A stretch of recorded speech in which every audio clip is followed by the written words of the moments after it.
Hi there, Simon Atkins here from Perth Property Investments, and welcome along again to another video where I'm going to be explaining to you why property, why are we talking about property, why residential real estate, because at the end of the day you want to get somewhere financially. We're all trying to do that in one way or another, and I talk to you about residential property, and there's some very good reasons for that.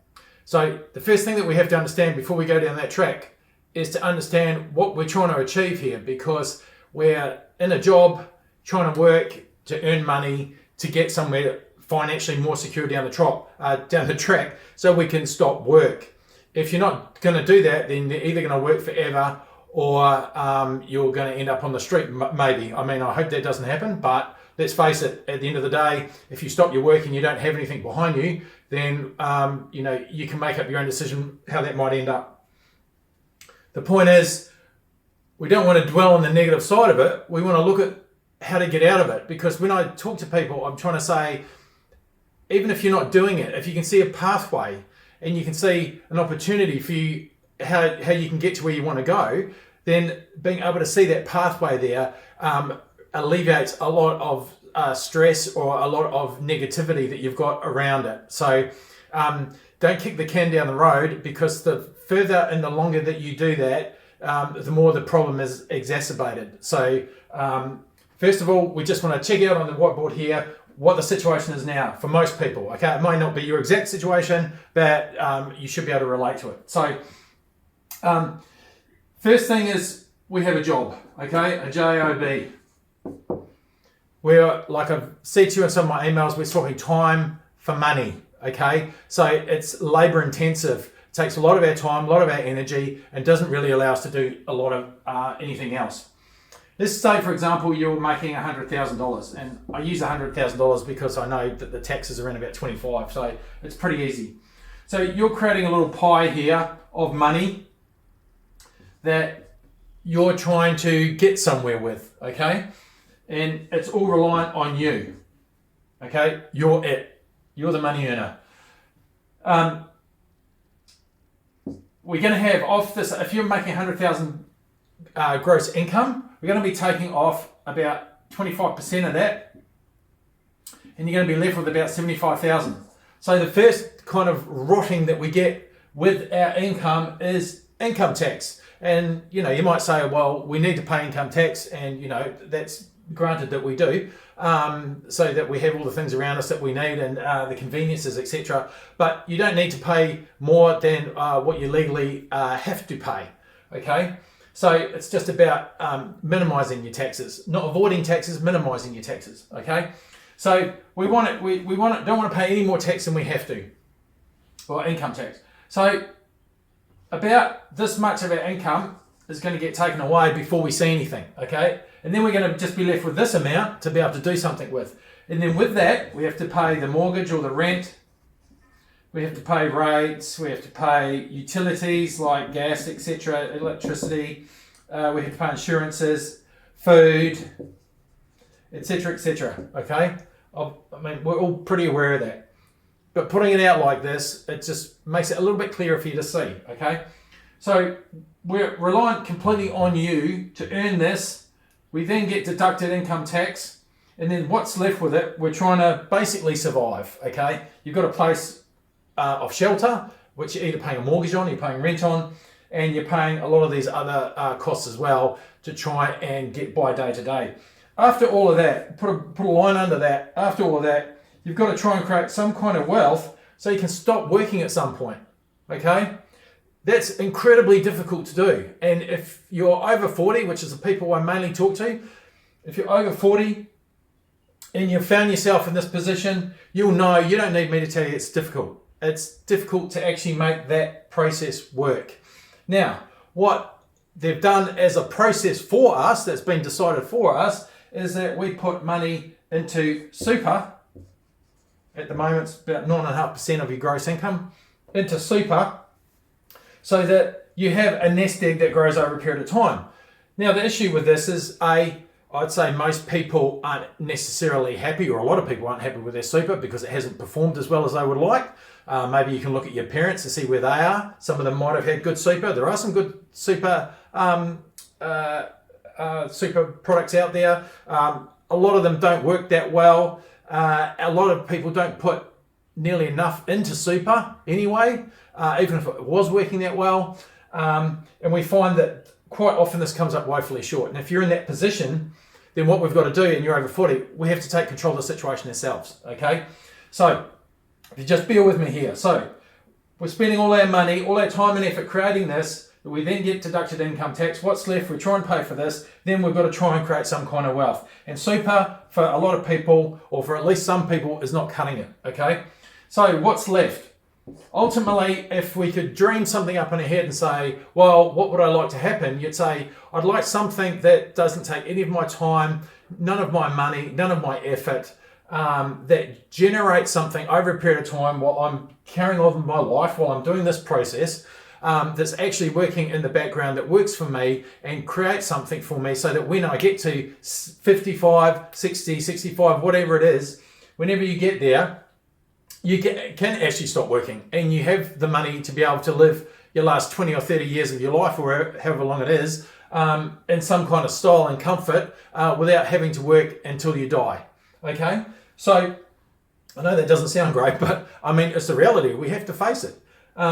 So, if we had a breakdown process like that, then it might look something like this. It's a bigger circle than this one, than our income, and it's generating over time. It's getting bigger and bigger. I think of it like a pie, like a bigger piece of pie, bigger pie all the time, growing like this. And over time, it gets to a certain size where it can provide for us. It can drip feed us off the bottom here an income each year that we've stopped work, okay? So that we can keep going. So it's no longer dependent on us to generate this income now, because during our working life, we've used this income here to be able to run this kind of process that I talked about here. Now, when I said doesn't take any of your time, doesn't take any of your money, doesn't take any of your energy, it's not a second job, most of those things are true. It might take a little bit of your money, particularly up front, or it might take none of your money. It really depends on your situation. If you've already got equity in your property, as I've mentioned in one of my other videos, you can get in for nothing up front. You don't have to have a deposit, okay? A lot of people don't understand that process, and I'm not going to get into that because that's the lending side. But all that you need to be aware of is that this can help you create a process that grows over a period of time, that generates something for you, that you don't have to particularly do anything from year to year to year. It's not a second job to really keep this running at all, okay?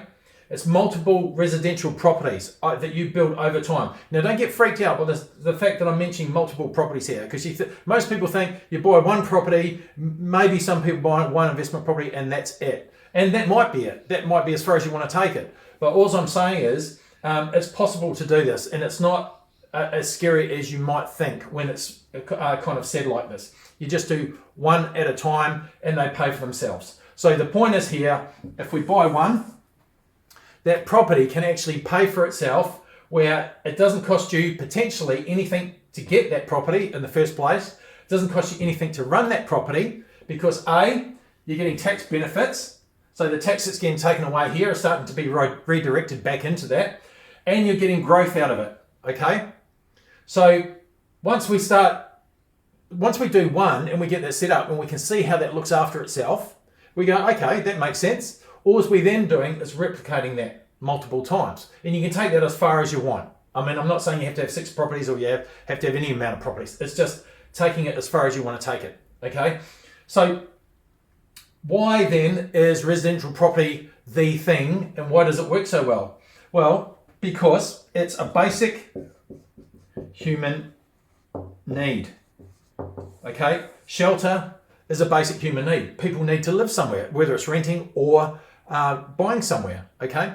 So what you find is in any major city, and this is where people go wrong, starting to go into small towns, etc. In any major city where you're buying residential property, it's driven by other people that want to live in houses as well. And of course, it's a basic human need. We need to live in a house. We need shelter. So over time, it goes up in value. This is why banks lend up to around about 95% of the value of a property. Yes, they have mortgage insurance that covers them as well, but that's why you can get a loan that high against a property versus, say, shares, where if you did a margin loan, it might only be around 60%.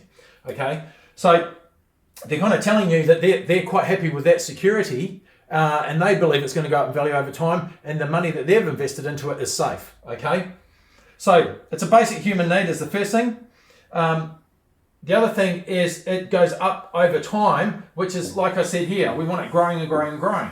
And it goes up in time because it's driven by the fact that people need to live in a house. Okay, it's not a BHP share. People don't need to buy that. People don't need to buy Bitcoin. They don't need to buy anything like that because it's not a necessity. But this is, okay. You also have two people working for you. You essentially employ the taxman and the tenant to deliver you cash flow, okay? So they're delivering you cash flow to keep this running while it's growing, okay? So you've got the taxman and the tenant are now starting to work for you. So instead of the taxman taking your income tax off your income here, it's starting to get drip fed back into here for you, okay? The other thing is you get, so the taxman is via tax benefits, like I said, it comes back into here. And the other side of it is you are, it's not a second job. Sorry, I couldn't remember what that was. Because once it's running, you're not really doing anything with it. You don't have to go out there every day or every week or every month and check on it. We set it up with a property manager and they deal with it. Okay, it doesn't mean that you may not go and check on it once a year when the tenant moves out or whenever, but it's very, very small time investment. Okay, a very small time investment given what you get back for that. Very small time investment.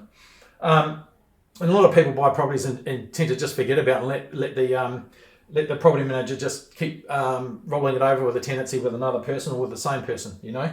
So it's not a second job, and it's allowed to continue and just do this in the background while you're getting on with life. So, you know, when you're the only person here trying to create the income and all your time and effort's taken, then you can't take on a second job to try and create more, to try and create some wealth, you know, because all of your initial income's taken up trying to do this. Okay, you don't have the time for that probably, or the energy. You want to set something up that runs in the background. So there's nothing that is really required from you over time that needs to really keep this running. Every now and again, if you want to add another one, when you can, again, I won't go into that because that's more in depth, you can add to that as you go.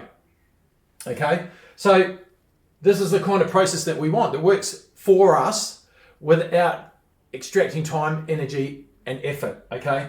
And we use these things here to be able to utilize residential real estate so that it grows over a period of time and gives us what we want, all right? That's why we talk about property. If at the end of the day, it's not a widget, we're not trying to be the person that has the most properties. It's not a contest. It's just because they have the attributes that we want to be able to generate a big enough piece of pie for us down the track, so that when we decide that we're no longer working here, this can start drip feeding us an income. Okay? So this starts drip feeding us an income. And the bigger this pie is, the better, because the more income that you can generate out of it. Now there's 2 or 3 different ways that you can actually use the property to do that. I've actually done that in a previous video, and I won't go into that again here either. But the point of this video is just to let you know that residential property is the thing that you want to be investing in because it has the attributes. It's just a widget at the end of the day to get you to where you want to go. The outcome is what you want. It's this thing here, not these. And it's just because they're attributes that they give you this and can generate you an income.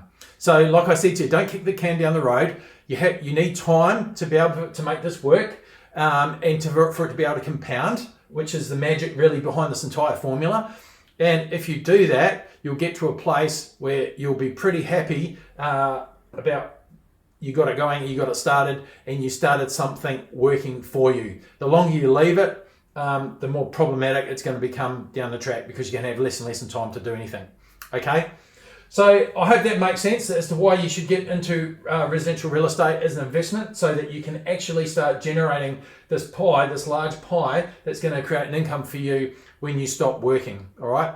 So if you want to understand more about how to do that for your own specific situation, then I suggest that you click a link which is probably below the video here, and organize a consult with me. I can do a free consult with you. And as I said at the start of the video, it's really about selecting and seeing a pathway for you as to how you can get there yourself, so that you can start the process. Once it makes sense to you, once you can see how it can be done, particularly for your own situation, you can start saying, okay, now it makes sense for me to go and do that. All right. So if that's what you want and that would be of help to you, then click below the video, and I hope to talk to you soon.